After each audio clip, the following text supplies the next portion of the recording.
Assalamualaikum warahmatullahi wabarakatuh. Alhamdulillahirobbilalamin. Akhirnya kita dapat bertemu lagi di pelajaran bahasa Indonesia. Tentunya di materi yang masih sama seperti pertemuan-pertemuan berikutnya, yaitu mengenai teks deskripsi. Nah, kali ini yang akan Ibu bahas adalah kaidah kebahasaan teks deskripsi. Nah, setiap teks mempunyai kaidah kebahasaannya masing-masing. Begitu pula dengan teks deskripsi. Nah, yang pertama ada kata rujukan. Kata rujukan adalah kata ganti yang mengacu pada kata yang sebelumnya. Contohnya, aku sangat menyayangi ayahku. Beliau adalah sosok yang penyayang dan penuh perhatian. Nah, di sini kata rujukannya adalah beliau, merujuk kepada kata ayahku. Seperti itu. Bisa juga diganti dengan kata dia atau ia, seperti itu ya. Atau contoh yang lainnya, aku mempunyai seorang teman yang bernama Lia. Dia bersekolah di MTS atau FIK. Nah, kata rujukannya adalah dia, merujuk kepada Lia. Seperti itu, paham ya kata rujukan. Nah, selain kata rujukan, ada juga kata berimbuhan. Kata berimbuhan adalah kata dasar yang mendapatkan awalan atau bisa disebut juga dengan prefix yang mendapatkan akhiran atau bisa disebut juga dengan sufiks. Bisa mendapatkan sisipan, bisa disebut juga dengan infiks. Lalu ada awalan dan ada akhiran dan bisa disebut juga dengan konfiks. Agar kalian dapat memahami lebih dalam lagi mengenai kata berimbuhan, Ibu akan berikan contohnya, misalkan dari kata dasar jumlah. Kata dasar jumlah, jika ditambahkan awalan atau prefix menjadi berjumlah. Nah, itu ditambahkan awalan ber, ya, disebut juga dengan prefix. Bisa ditambahkan juga dengan dijumlahkan.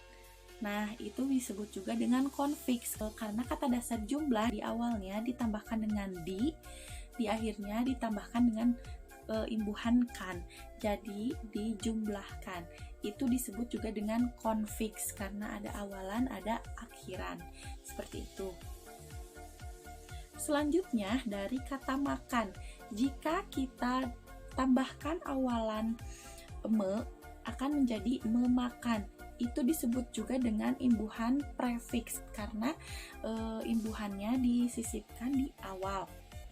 Dari kata makan kita bisa menambahkan imbuhan awalan di, ter, me, dan lain-lain. Contohnya dimakan, termakan, memakan, itu adalah imbuhan awalan yang bisa disebut juga dengan prefix.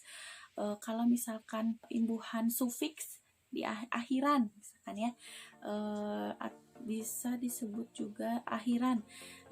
Contohnya makanan. Nah, dari kata makan kita tambahkan imbuhan an di akhir, jadi makanan itu disebut juga dengan imbuhan akhiran atau sufiks.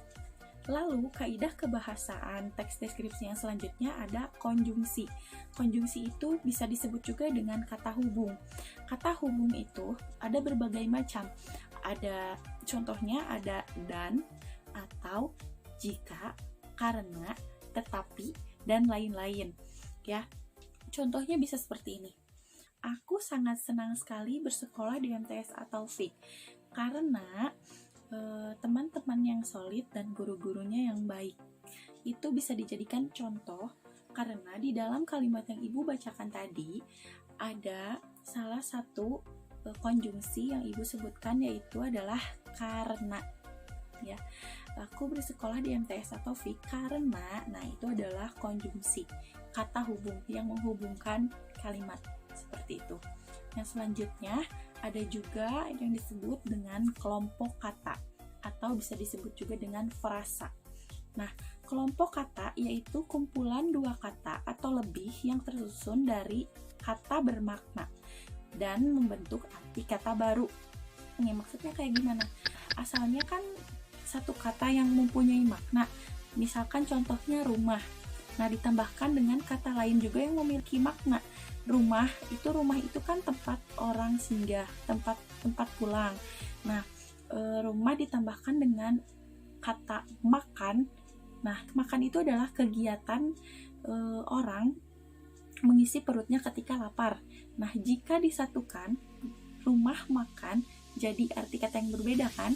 Jadi rumah tempat makan, seperti itu. Misalkan rumah ditambahkan dengan kata sakit, jadi rumah tempat orang-orang yang sakit, seperti itu. Jika dipisahkan akan menjadi arti yang berbeda.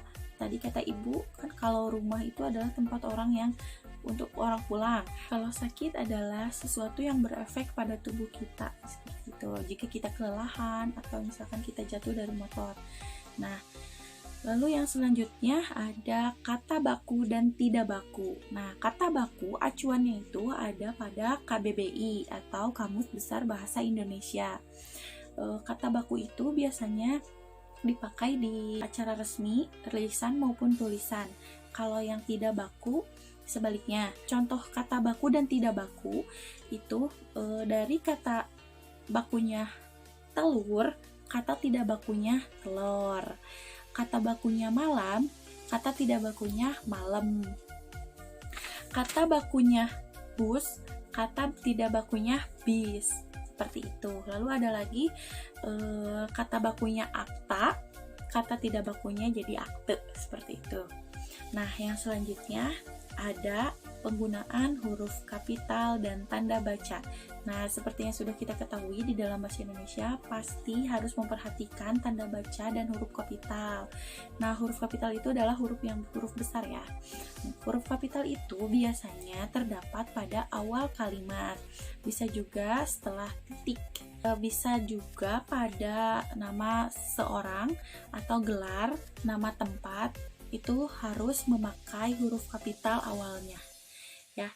Dan selain itu kita juga harus memperhatikan tanda baca seperti titik dan koma, di mana peletakan titik dan koma yang betul itu seperti apa. Nah, itu tadi adalah kaidah kebahasaan teks deskripsi. Nah, untuk pertemuan kali ini Ibu cukupkan sekian, semoga anak-anakku paham semua. Kalau ada yang tidak mengerti boleh nanti di akhir ditanyakan. Ibu tutup saja dengan doa. Rabbana atina fid dunya hasanah wa fil akhirati hasanah wa qina adzabannar. Wassalamualaikum warahmatullahi wabarakatuh.